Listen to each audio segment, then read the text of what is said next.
yeah, spirit's in here, not out there. That's pretty profound. And so part of that came from Ernest Holmes' quote. This is Ernest Holmes' quote, and you have it in the little handout that I gave you. In addition to your program, there's a little handout. So anything that I have up here, you have. So Ernest Holmes says, you have a friend within you who is closer than your shadow.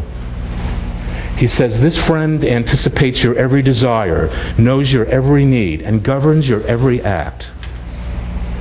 This friend is God within your soul, your own soul, the animating presence, projecting personality, which is a unique individualization of the living spirit. Is that cool?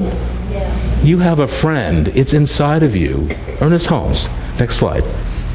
He goes on to say, this friend within you is constantly looking after your well-being. Imagine that. Constantly looking out for your well-being. He always wishes you to be happy, to be well, to be radiant. Being the very foundation of your life, this friend, your BFF, is luminous presence, ever more emerging from pure spirit, ever more expanding your consciousness. He is the high counselor, the eternal guide. He is your intellect, the essence of its understanding, the nicety of its calculation, the appreciation of its temperament. There can be no greater unity than exists between you and this inner friend. And that's the concept of the book that we've created. You have a BFF, this inner guide. That's Ernest Holmes. And the book has 4 characters, Dusty, Snuggles, Bouncer, and Spot. And I'll show you a little bit of an introduction to each character, not long, because I want to get into the story. But every one of those characters, go back 1 second, Marcia. Every one of those characters has issues. Because we have issues, and these characters represent life. The only one that doesn't have a lot of issues is Spot, on the right there, the know-it-all. And he's just a little bit more advanced. He's been studying science of mind, or had a lot of life experience, and is full of wisdom. And Dusty, Snuggles, and Bouncer are going to have all these issues with life and friends and home and school and food and living. And Spot's going to always arrive on time to give them some inner wisdom. Okay, next slide. And so Snuggles, this is very quick, Snuggles comes into the world with special talents for love, with special talents and a love for life. So today's story is about Snuggles, and Snuggles is full of life and vibrancy. Everything's alive for her. And also everything's challenging, right? Because when you're living in the moment, being your most perfect present person, you end up with a lot of interesting things happening in life. Now this is all in your materials. Even though you can't keep the book, I give you a character summation in the handout, so you'll remember who Snuggles is, okay? The thing is on the bottom there, even after all of Snuggles' issues, God still lives in Snuggles' heart, and always spoke to her, telling her how wonderful she was. But she couldn't hear God speaking to her anymore. She had forgotten who she really was. And her heart was full of dark heart clouds. And we're going to talk about heart clouds today. So this is us. We forget who we really are. And as we get more involved in life and life gets more complicated, we forget that we're spirit. We forget that there's an inner sense of life flowing through us. And sometimes things feel dark. So I don't know where you are in your lives, but I'm sure some of you had that experience where you feel really detached from spirit. So much stuff is going on that you've lost that connection. But God, Spirit, is always there, always present. So we're going to figure out how to remember who you are. So that's Snuggles. Next slide. Bouncer came into the world with a great mind to play with and create things. So he's more of the intellect or the analytical character. And I'm like that, and I get into a lot of trouble with my intellect. I have some friends here from Ottawa, and up in Ottawa where I spend a lot of time, we get into spiritual arguments. I don't know if you ever do that with your friends, and we love each other, and we take the time to do it, and we pick at each other, and we're kind of maybe a little bit like Bouncer. But at the bottom, God still lived in Bouncer's heart and always spoke to him, telling him how wonderful he was, but he couldn't hear God speaking to him anymore. He had forgotten who he really was. And I'm telling you, a lot of kids forget who they really are.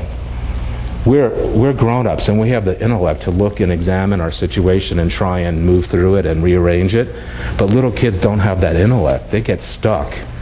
And I don't know if you can remember back to your childhood, but some of you were really stuck in not remembering or knowing who you really were. I was one of those kids. Okay, our next character.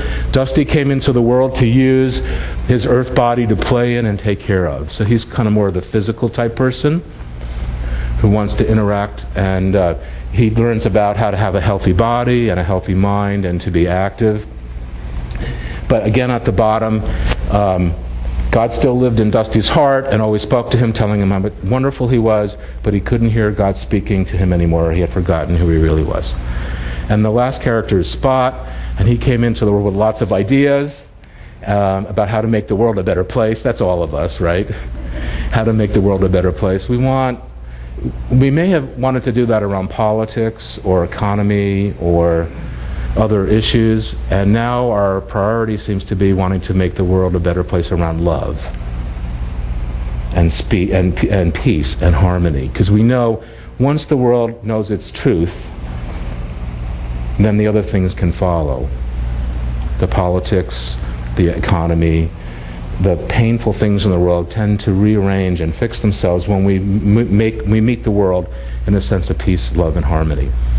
And so now, so those are our 4 characters. I'm preparing you so I can read through lesson number 5 and you'll have fun with it. And now the other part of the story, just before we get into lesson number 5, is the story about the parable of the angel. And this is from Ernest Holmes, and it's really important to the concept of teaching kids to uncover their true self. And it's got the nugget, or the little gem, that even though we forget who we really are, there is always this little part of us that wants to remember. Do you guys know what I'm talking about? It's like once you know the truth about yourself, it's really hard to forget it. Even you can't go back. We hear that a lot. And boy, I've gone back, but it hasn't been good, you know. I have to tell you, there were 2 times in my life, I've been doing Science of Mind since I was 25, and I have had 2 major explosions in my life. You know what I mean? And both of those, what's that? Only 2. Only 2. Major. And both of those times I retreated from my spiritual practice. I retreated from Science of Mind, both of them. And it was really hard. And my thinking was, well, if I've been doing all this practice and doing all my treatment work and my spiritual practice, how could this happen to me? And I had a little disconnect. Now, luckily for me, because I see it in hindsight, I was able to return understanding my lesson and that I had created that experience. I did it. I don't know why I wanted to. And I wish I hadn't. And I'm preparing myself not to do those big explosions again in my life. But it was part of my learning to uncover the truth about myself. The universe didn't do any of those things to me.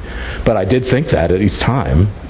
And I would stop going to church. I'd like to ask for a little testimony on that. Have any of you been there where there was an explosion and you retreated for a while? 1, 2, 3, 4, 5, 6, 7. Fantastic, thank you. It's a really hard place to be when you retreat. And my experience over all these years is that we come back. Because there's a nugget of truth. There's an element that's still within us which wants to shout out that we, at our core, we are a spiritual being living the human experience, and it's okay. Okay, so here's the parable of the angel. And you have this in case you want to be reading this with me. It's in that little handout. It's also in the book at the back, if you found it by now, because you're reading the whole book. A parable is told of an angel who came to earth came to visit the earth. He found himself in the unusual stream of human activities, and he listened to the conversations of people. For the first time, he heard negative comments. So the angel, you, me, we came down into this human experience. We're doing our thing, and for the first time, we hear negative comments. Someone who was supposed to be an authority said that there might be a war and human life would be destroyed. This is Ernest Holmes in his parable here. Okay, next. He began to wonder if these things might not be true. And even as he entertained the thoughts of negation to which he was listening, the brightness of his angelic presence faded into dark shadows. That's you and me. The experience of being on the earth and the things that are happening, like George was saying, create a shadow. His form seemed to shrivel, and looking at himself, he saw that he was dressed as a human being, walking the earth in fear, doubt, and uncertainty. Do you follow the story here? This angelic essence, this full of love and harmony and peace and joy, comes and starts to deal with the human condition and wakes up to shrivel into saying, oh, I'm a human. Okay?